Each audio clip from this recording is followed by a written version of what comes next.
So what is Kirby's Dream Course? Alright, son, what's he look like? Well, he was pink. Caucasian? No, pink. And big, you saying? Yeah, like a big marshmallow. And what'd he do? He made me and my friend play this game, Avalanche, and he dumped all these little blobs on me. And the only way that I could survive was if I buried my buddy in boulders. Oh, look, he's a cutie. Is this the guy? Kirby's Avalanche, the chain reaction puzzle game. Or try Kirby's Dream Course. It's Psycho Golf in 3D, only for Super NES. Alright, son. Marshmallow? Out of all of Nintendo's mascots that get copy-pasted from game to game from the NES until now, Kirby is the most laid-back yet super popular series they have under their belt, you know, other than F-Zero, which is lost in the ether somewhere. Kirby has had its name plastered on every Nintendo console over a load of games, but yet, the games are all mostly chill, relaxing platforming affairs that, in all honesty, are super cute.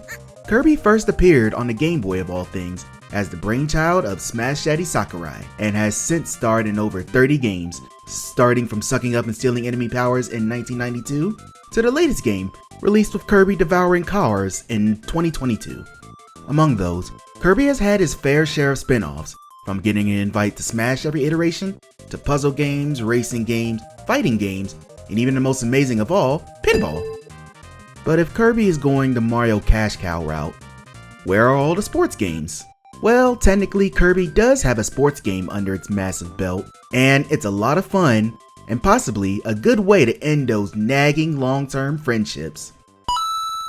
Kirby's Dream Course was released in 1994 for the Super Nintendo. As you can guess from the name, it's a golf game, or more precisely, mini-golf. It started off as a standalone game called Special T-Shot in 1992 with nothing to do with the little puffball. But HAL, the studio behind both this game and the Kirby franchise, saw the potential for the corporate synergy and hit the good old Control-C, Control-V, and voila, you get Kirby's Dream Course, where you hit Kirby's enemies with your ball, then shoot the ball in the hole. Now is Kirby the one hitting the ball? Nope, Kirby is the ball. You hit your little pink puffball into the various enemies in a specific course you are on, so Kirby can do his trademark swallow and eat method. Your goal is to eat every enemy on a level until one is left, after which they get so scared that they use magic to transform into the course hole, which Kirby needs to be put into to finish and proceed to the next hole. You only get a certain amount of stroke, which is represented by the tomato life bar. Every time you take a shot, one tomato is consumed. If all the tomatoes are gone, Kirby dies! You can restock on tomatoes by eating enemies, so as long as you don't make stupid shots, you'll be fine. Not all enemies are these regular Waddle Dees and rock monsters that just give Kirby a meal. Some are these weirdos, which, if eaten, give Kirby a special ability to help him traverse the course, such as Speedball, High Jump, Ice Skate, and even UFO. As for game modes, you have a one-player mode where you play 8 different worlds, each with 8 different holes with different challenges to overcome for the lowest par score. In order to progress to the next world, you must beat all 8 holes without getting a game over. Depending on how you do against the computer, you could either get a medal or begrudgingly D+ to pass to the next world. You have a small amount of lives that get restocked at the beginning of each course, but if you run out of tomatoes representing your health, that's another life gone. Run out of lives, and you have to restart at the beginning of the world you are on. After you at least beat the 8 worlds, you'll have a final battle with King DDD and his golf robot? Yeah, this final boss kinda comes out of nowhere. I kinda expected having to beat him in a special course or something, but whatever. You have to hit the robot in the face a couple of times without getting pushed all the way back. There you go, you win. For my money though, the best mode is definitely the multiplayer. You and a friend have a choice between 4 different courses, with each person competing for the most stars by the end, which you get by eating enemies and being the first to the hole.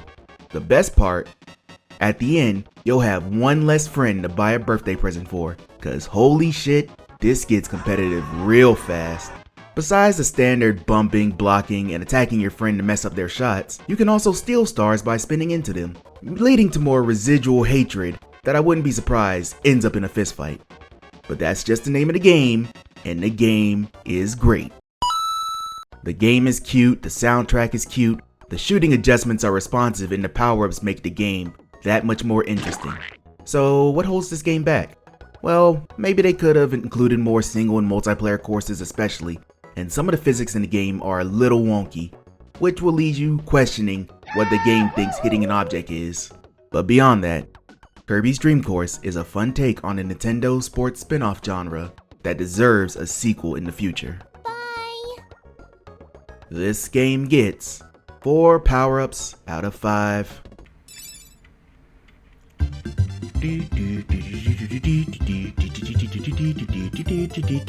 Do